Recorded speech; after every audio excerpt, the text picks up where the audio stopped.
kawan-kawan memulai dari kelas kampung.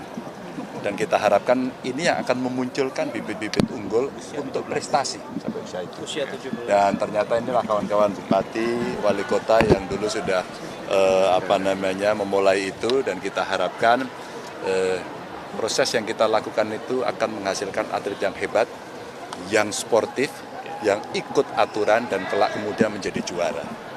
Itu yang hari ini mesti kita apresiasi dari pemainnya, wasitnya, pelatihnya, fair play semua. Mesti fair play.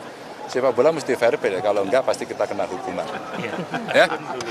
Jadi harapannya apa nih Pak Ganjar, di minggu depan ini ada turnamen U17 juga, Piala Dunia, seperti apa nih Pak? Harapannya akan muncul atlet-atlet hebat. Ya. Mas Ganjar, thank you. Mas Ganjar, thank you. Sepak bola kampung. Pak, Yes. soalnya operasi menjegal Gibran jadi cawapres, gimana tanggapannya? Udah, itu nanti itu ke saya. Kalau jegal-jegalan itu pemainnya. Kalau jegalnya motong striker, wasitnya harus segera tiup peluit, jangan dibiarkan. Gitu aja. Harapan Mas Gibran untuk menindaklanjuti soal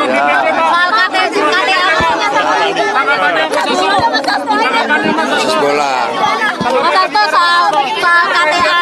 Gibran yang lanjutin soal KTA Mas Gibran ini kan Mas Gibran. Nah, ini. Saya urusannya bola, ini urusannya politik. Mas Hasto soal Mas Gibran kan Kita bicara bola aja dulu ya. Bicara bola kampung, dari kampung. Dan bertanya dong, mengapa Bali 2-0? Mas, udah 3 Mas, udah 3. Udah 3-0. Sekian. Oh iya. Pas kemenangan nomor PDI Perjuangan. U17 untuk bertanding atau seperti apa Mas Hasto? Siapa? Oh ya, kita bergembira bersama, dan sebenarnya ini mimpi anak-anak kampung. Jadi panitianya bekerja berapa hari ini?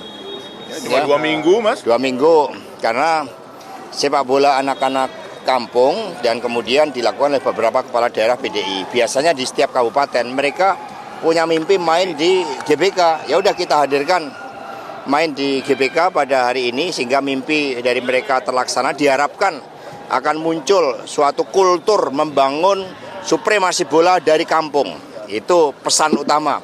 Sehingga diharapkan mari kita mempersiapkan adanya suatu kesebelasan yang handal, dan itu dimulai dari mengukir prestasi dari kampung-kampung.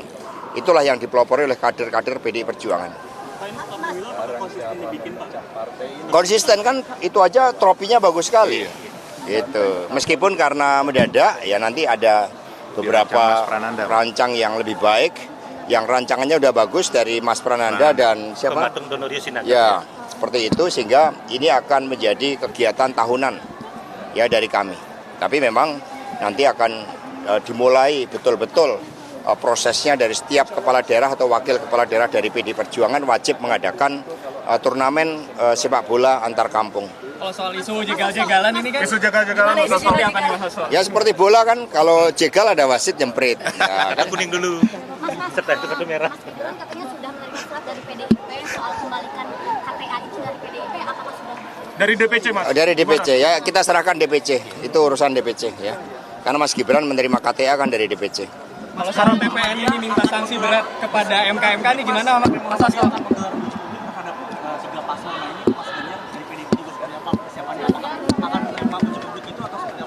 Ya, kita kan siap untuk hadir, ya namanya seluruh kapasitas kepemimpinan dari 3 pasang calon, mana yang mengikuti proses, mana yang dipersiapkan, mana yang jalan instan, itu nanti akan kelihatan.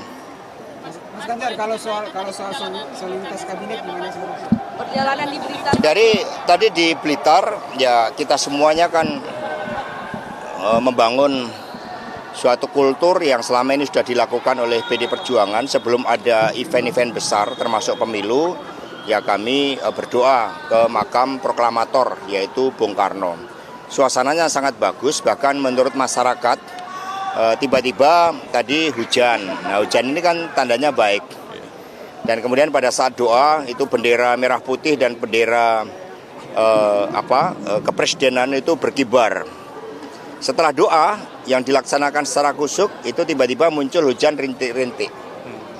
Nah, ini pernah hujan selama ini. Iya, suatu pratanda ya doanya, karena memang Pak Ganjar dan Pak Mahfud ini kan didasarkan pada suatu niatan yang baik buat bangsa dan negara.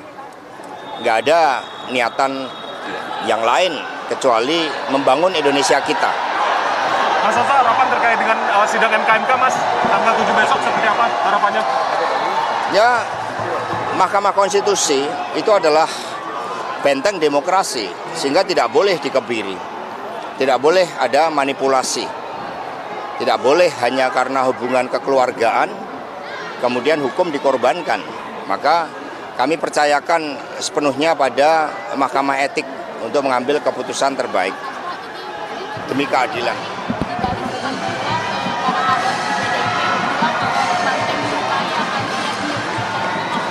Nah, ini langsung 03, ini kan semangat karena balihonya habis dicabut, langsung muncul spirit, disalurkan lewat olahraga.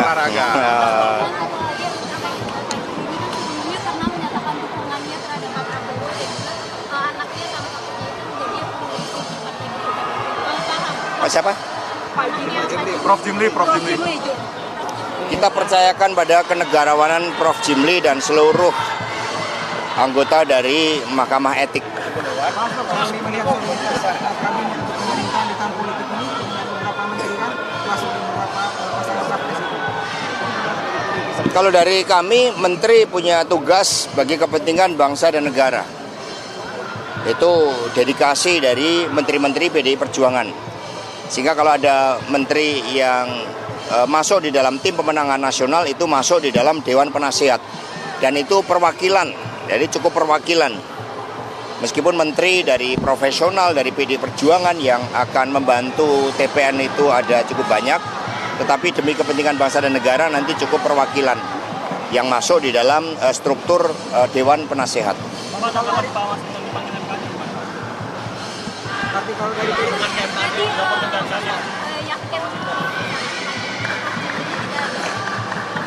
Yakin dengarkan suara rakyat, itu yang paling baik. Dengarkan suara rakyat sehingga pemilu dapat berjalan secara demokratis, tanpa intimidasi, berlangsung secara jurdil demokratis. Dan KPU kita harapkan bersama Bawaslu menjadi penyelenggara yang baik, yang betul-betul langsung umum, bebas, rahasia, jujur dan adil. Ya, cukup ya. Terima kasih Mas Hasto. Ini punya siapa?